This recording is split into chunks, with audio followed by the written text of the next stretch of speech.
About halfway, between West Egg and New York, the motor road hastily joins the railroad and runs beside it for 1/4 of a mile, so as to shrink away from a certain desolate area of land. This is a valley of ashes, a fantastic farm where ashes grow like wheat into ridges and hills, and grotesque gardens where ashes take the forms of houses and chimneys and rising smoke. And finally, with a transcendent effort of men who move dimly and already crumbling through the powdery air. Occasionally, a line of gray cars crawls along an invisible track, gives out a ghastly creak, and comes to rest.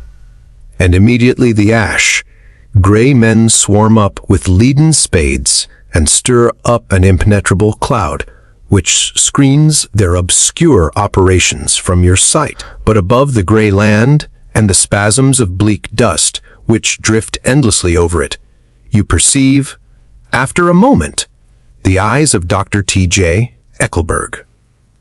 The eyes of Dr. T.J. Eckelberg are blue and gigantic. Their retinas are 1 yard high. They look out of no face but, instead, from a pair of enormous yellow spectacles, which pass over a non-existent nose. Evidently some wild wag of an oculist set them there to fatten his practice in the borough of Queens, and then sank down himself into eternal blindness, or forgot them, and moved away. But his eyes, dimmed a little by many paintless days under sun and rain, brood on over the solemn dumping ground. The Valley of Ashes is bounded on one side by a small full river, and when the drawbridge is up to let barges through, the passengers on waiting trains can stare at the dismal scene for as long as half an hour. There is always a halt there of at least a minute, and it was because of this that I first met Tom Buchanan's mistress. The fact that he had one was insisted upon wherever he was known. His acquaintances resented the fact that he turned up in popular restaurants with her and, leaving her at a table, sauntered about, chatting with whomsoever he knew. Though I was curious to see her, I had no desire to meet her. But I did. I went up to New York with Tom on the train one afternoon, and when we stopped by the ash hips, he jumped to his feet and, taking hold of my elbow literally, forced me from the car. "We're getting off," he insisted. "I want you to meet my girl ba."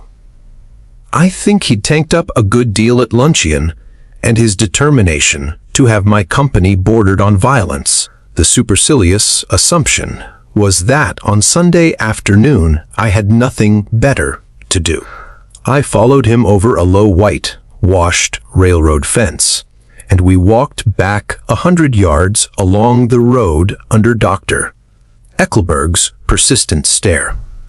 The only building in sight was a small block of yellow brick sitting on the edge of the wasteland, a sort of compact main street ministering to it, and contiguous to absolutely nothing. One of the 3 shops it contained was for rent, and another was an all-night restaurant approached by a trail of ashes. The third was a garage. Repairs. GORGB, while son. Cars bought and sold, and I followed Tom inside. The interior was unprosperous and bare. The only car visible was the dust-covered wreck of a Ford, which crouched in a dim corner. It had occurred to me that this shadow of a garage must be a blind, and that sumptuous and romantic apartments were concealed overhead, when the proprietor himself appeared in the door of an office, wiping his hands on a piece of waste. He was a blond, spiritless man, anemic, and faintly handsome. When he saw us, a damp gleam of hope sprang into his light blue eyes. "Hello, Wilson, old man," said Tom, slapping him jovially on the shoulder. "How's business?" "I can't complain," answered Wilson unconvincingly. "When are you going to sell me that car?" "Next week. I've got my man working on it now." "Works pretty slow, don't he?" "No, he doesn't," said Tom coldly. "And if you feel that way about it, maybe I'd better sell it somewhere else after all." "I don't mean that," explained Wilson quickly. "I just meant—" His voice faded off, and Tom glanced impatiently around the garage. Then I heard footsteps on a stairs, and in a moment the thickish figure of a woman blocked out the light from the office door. She was in the middle 30s, and faintly stout, but she carried her surplus flesh sensuously as some women can.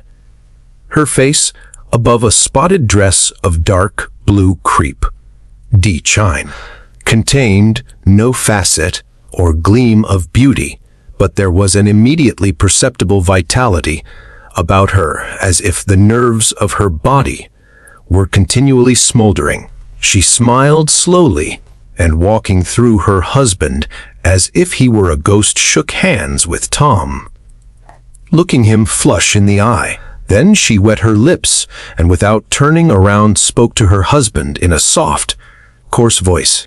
"Get some chairs, why don't you, so somebody can sit down." "Oh, sure," agreed Wilson hurriedly, and went toward the little office, mingling immediately with the cement color of the walls. A white ashen dust veiled his dark suit and his pale hair as it veiled everything in the vicinity, except his wife, who moved close to Tom. "I want to see you," said Tom intently. "Get on the next train."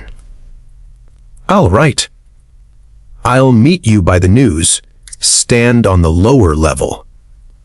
She nodded and moved away from him just as George Wilson emerged with 2 chairs from his office door. We waited for her down the road and out of sight. It was a few days before the 4th of July, and a gray, scrawny Italian child was setting torpedoes in a row along the railroad track. "Terrible place, isn't it?" said Tom, exchanging a frown with Dr. Eckelberg. "Awful. It does her good to get away." "Ach." "Doesn't her husband object?" "Wilson. He thinks she goes to see her sister in New York. He's so dumb he doesn't know he's alive." So, Tom Buchanan and his girl and I went up together to New York. Or not quite together, for Mrs. Wilson sat discreetly in another car. Tom deferred that much to the sensibilities of those East Eggers who might be on the train. She had changed her dress to a brown-figured muslin, which stretched tight over her rather wide hips, as Tom helped her to the platform in New York. At the news stand she bought a copy of Town Tattle and a moving picture magazine, and in the station drug store some cold cream and a small flask of perfume. Upstairs, in the solemn echoing drive, she let 4 taxi cabs drive away before she selected a new one, lavender, colored with gray upholstery, and in this we slid out from the mass of the station into the glowing sunshine. But immediately she turned sharply from the window and, leaning forward, tapped on the front glass. "I want to get one of those dogs," she said earnestly. "I want to get one for the apartment. They're nice to have." A dog. We backed up to a gray old man who bore an absurd resemblance to John D. Rockefeller. In a basket, swung from his neck, cowered a dozen very recent puppies of an indeterminate breed. "What kind are they?" asked Mrs. Wilson eagerly as he came to the taxi window. "All kinds." "What kind do you want, lady?" "I'd like to get one of those police dogs. I don't suppose you got that kind." The man peered doubtfully into the basket, plunged in his hand, and drew one up, wriggling, by the back of the neck. "That's no police dog," said Tom. "No, it's not exactly a police dog," said the man with disappointment in his voice. "It's more of an Airedale." He passed his hand over the brown wash, rag of a back. "Look at that coat. Some coat. That's a dog that'll never bother you with catching cold."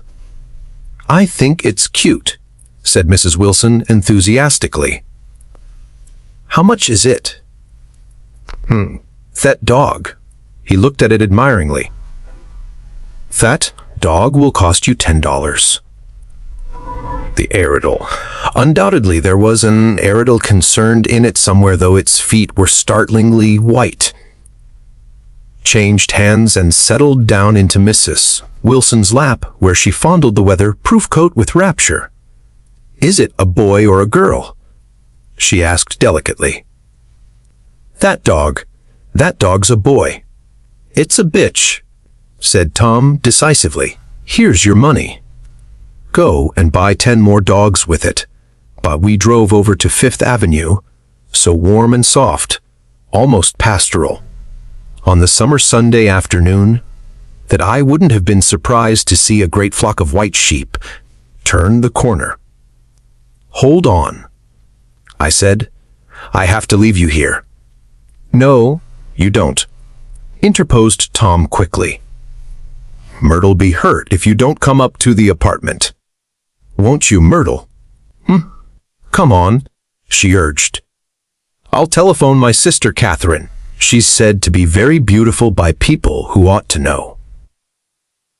"Well, I'd like to, but—" We went on, cutting back again over the park toward the West Hundreds. At 158th Street, the cab stopped at one slice in a long white cake of apartment houses. Throwing a regal homecoming glance around the neighborhood, Mrs. Wilson gathered up her dog and her other purchases and went haughtily in. "I'm going to have the McKees come up," she announced as we rose in the elevator. "And of course I got to call up my sister, too." The apartment was on the top floor. A small living room, a small dining room, a small bedroom, and a bath. The living room was crowded to the doors, with a set of tapestried furniture entirely too large for it, so that to move about was to stumble continually over scenes of ladies swinging in the gardens of Versailles.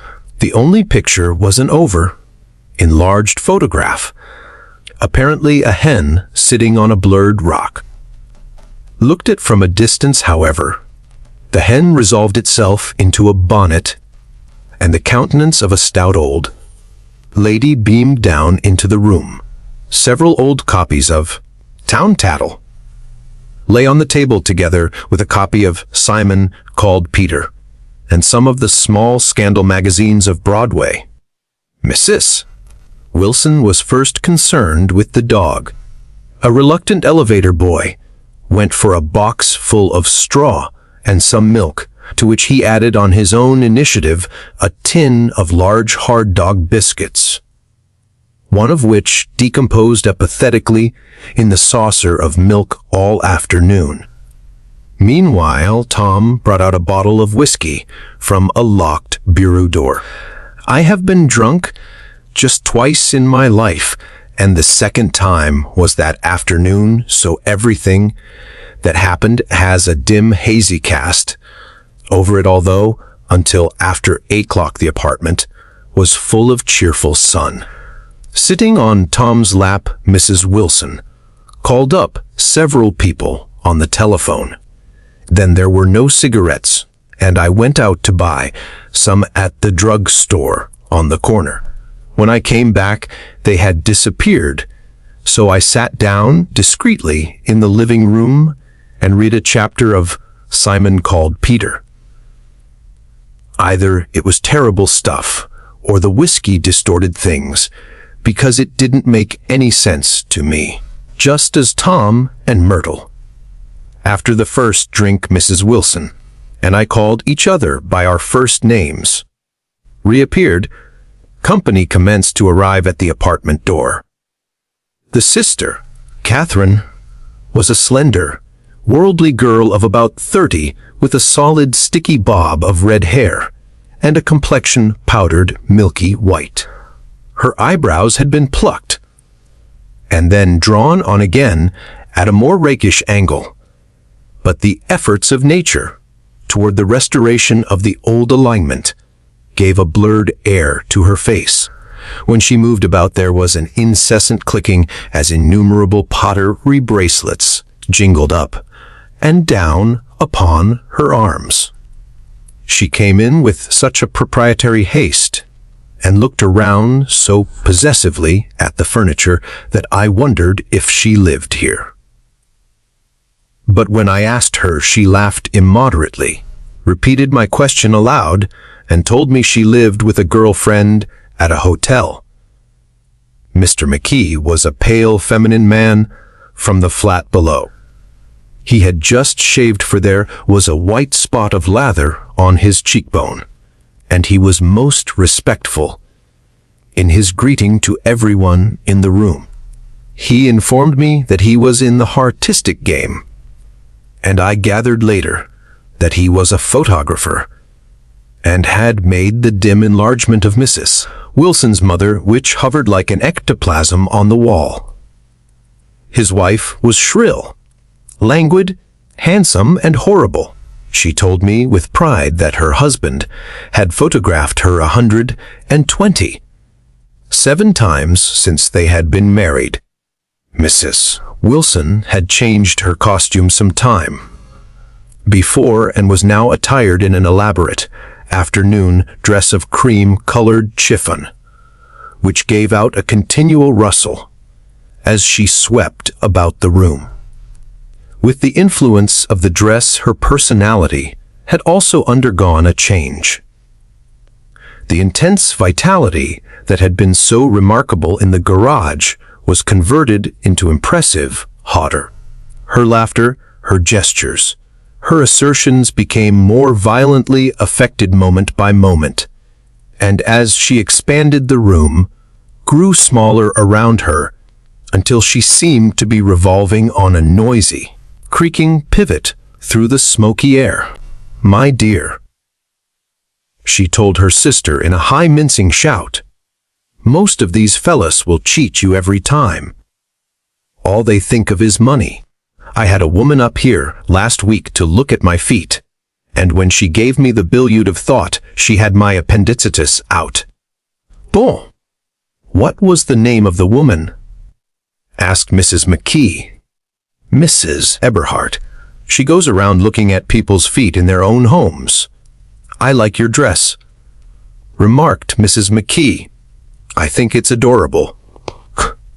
Mrs. Wilson rejected the compliment by raising her eyebrow in disdain. "It's just a crazy old thing," she said. "I just slip it on sometimes when I don't care what I look like." "But it looks wonderful on you, if you know what I mean," pursued Mrs. McKee. "If Chester could only get you in that pose, I think he could make something of it."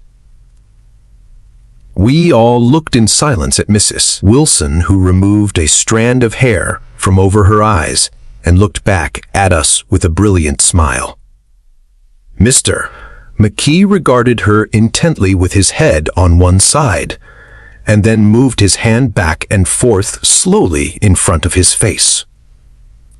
"I should change the light," he said after a moment. "I'd like to bring out the modeling of the features, and I'd try to get hold of all the back hair. But I wouldn't think of changing the light," cried Mrs. McKee. "I think it's—" Her husband said, "Shh," and we all looked at the subject again, whereupon Tom Buchanan yawned audibly and got to his feet. "You McKees have something to drink," he said. "Get some more ice and mineral water, Myrtle, before everybody goes to sleep." "Bah, I told that boy about the ice," Myrtle raised her eyebrows in despair at the shiftlessness of the lower orders.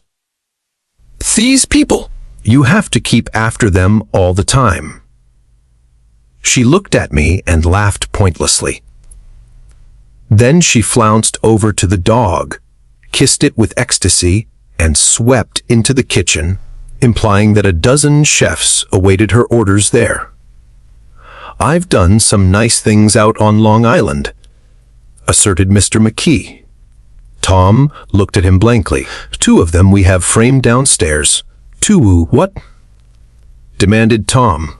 2 studies. One of them I call Montauk Point. The Gulls? And the other I call Montauk Point. The Sea. The sister Catherine sat down beside me on the couch. Do you live down on Long Island, too? She inquired. I live at West Egg. Really? I was down there at a party about a month ago. At a man named Gatsby's. Do you know him? I live next door to him. Well, they say he's a nephew or a cousin of Kaiser Wilhelm's. That's where all his money comes from. Really? She nodded. I'm scared of him. I'd hate to have him get anything on me. This absorbing information about my neighbor was interrupted by Mrs. McKee's pointing suddenly at Catherine. Sister, I think you could do something with her. She broke out, but Mr. McKee only nodded in a bored way and turned his attention to Tom. I'd like to do more work on Long Island if I could get the entry. All I ask is that they should give me a start. Bach-esque Myrtle, said Tom, breaking into a short shout of laughter as Mrs. Wilson entered with a tray. She'll give you a letter of introduction, won't you, Myrtle? Do what? She asked, startled. You'll give McKee a letter of introduction to your husband, so he can do some studies of him. His lips moved silently for a moment as he invented. George B. Wilson at the gasoline pump, or something like that. Catherine leaned close to me and whispered in my ear. Neither of them can stand the person they're married to, Can't they? Can't stand them. She looked at Myrtle and then at Tom. What I say is, why go on living with them if they can't stand them? If I was them, I'd get a divorce and get married to each other right away. Bottom. Doesn't she like Wilson either? The answer to this was unexpected. It came from Myrtle, who had overheard the question, and it was violent and obscene. You see, cried Catherine triumphantly. She lowered her voice again. It's really his wife that's keeping them apart. She's a Catholic and they don't believe in divorce. Daisy was not a Catholic and I was a little shocked at the elaborateness of the lie. One, they do get married, continued Catherine. They're going west to live for a while until it blows over. It'd be more discreet to go to Europe. Oh, do you like Europe? She exclaimed surprisingly. I just got back from Monte Carlo. Really? Oh, just last year. I went over there with another girl, Bach. Stay long? No.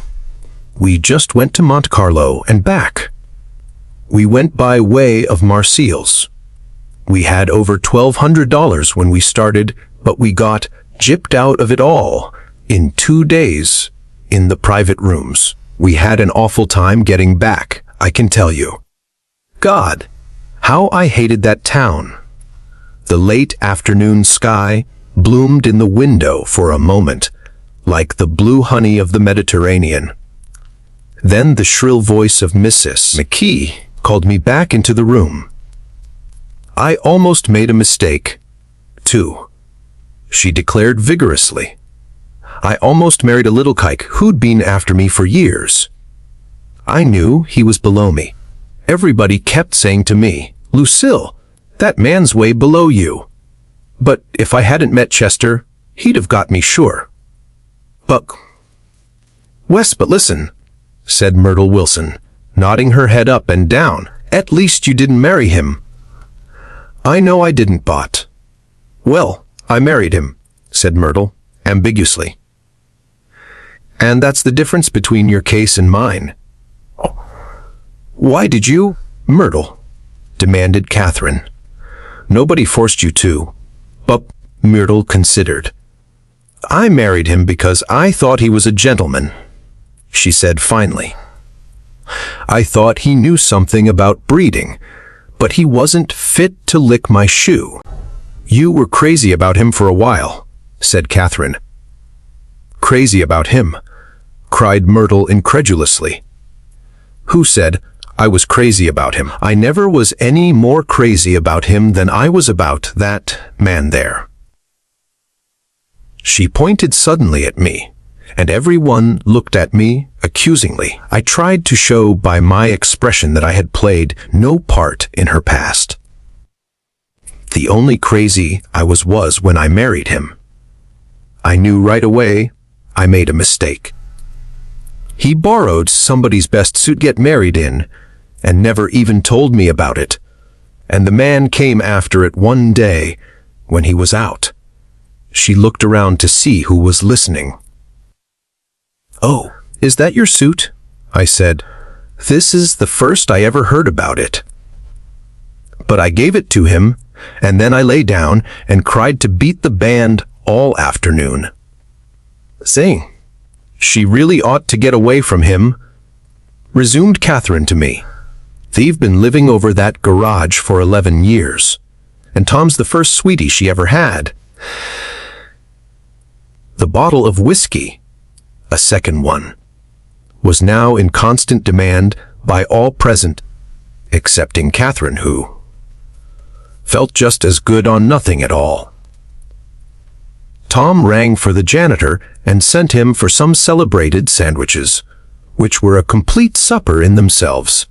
I wanted to get out and walk eastward toward the park through the soft twilight, but each time I tried to go I became entangled in some wild, strident argument, which pulled me back, as if with ropes, into my chair.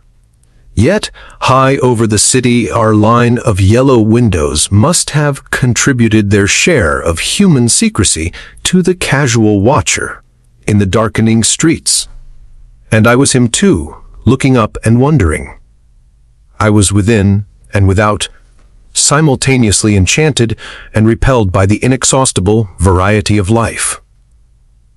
Myrtle pulled her chair close to mine, and suddenly her warm breath poured over me the story of her first meeting with Tom. It was on the two little seats facing each other that are always the last ones left on the train. I was going up to New York to see my sister and spend the night. He had on a dress suit and patent leather shoes, and I couldn't keep my eyes off him. But every time he looked at me, I had to pretend to be looking at the advertisement over his head. When we came into the station, he was next to me, and his white shirt front pressed against my arm, and so I told him I'd have to call a policeman. But he knew I lied. I was so excited that when I got into a taxi with him, I didn't hardly know I wasn't getting into a subway train. All I kept thinking about, over and over, was you can't live forever. You can't live forever. She turned to Mrs. McKee, and the room rang full of her artificial laughter. My dear, she cried, I'm going to give you this dress as soon as I'm through with it. I've got to get another one tomorrow. I'm going to make a list of all the things I've got to get.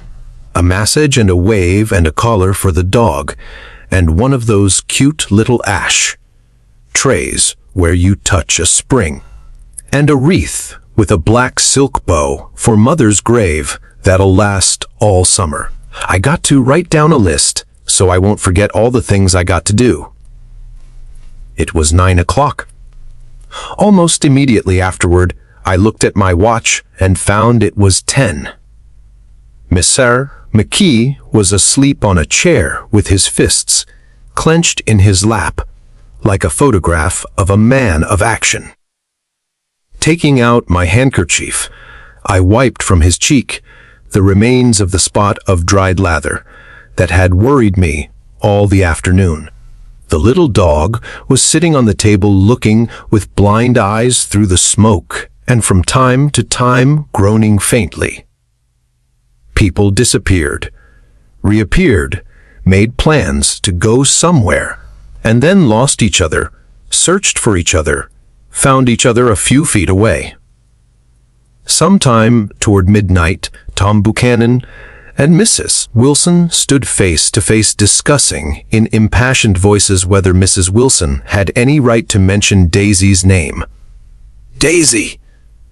Daisy!" shouted Mrs. Wilson. "I'll say it whenever I want to. Daisy. Day." Making a short, deft movement, Tom Buchanan broke her nose with his open hand.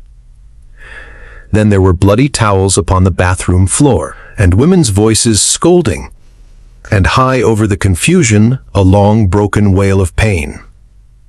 Mr. McKee awoke from his doze, and started in a daze toward the door. When he had gone halfway, he turned around and stared at the scene. His wife and Catherine scolding and consoling as they stumbled here and there among the crowded furniture with articles of aid, and the despairing figure on the couch bleeding fluently and trying to spread a copy of Town Tattle over the tapestry scenes of Versailles. Then Mr. McKee turned and continued on out the door. Taking my hat from the chandelier, I followed. "Come to lunch some day," he suggested as we groaned down in the elevator. "Where?" "Anywhere.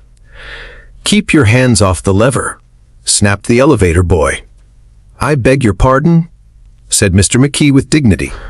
"I didn't know I was touching it." "Bah, all right." I agreed. "I'll be glad to." I was standing beside his bed, and he was sitting up between the sheets, clad in his underwear, with a great portfolio in his hands. Beauty and the Beast. Loneliness. A. Old Grocery Horse. Brooklyn Bridge. Bah. Then I was lying half asleep in the cold, lower level of the Pennsylvania station, staring at the morning Tribune and waiting for the 4 o'clock train.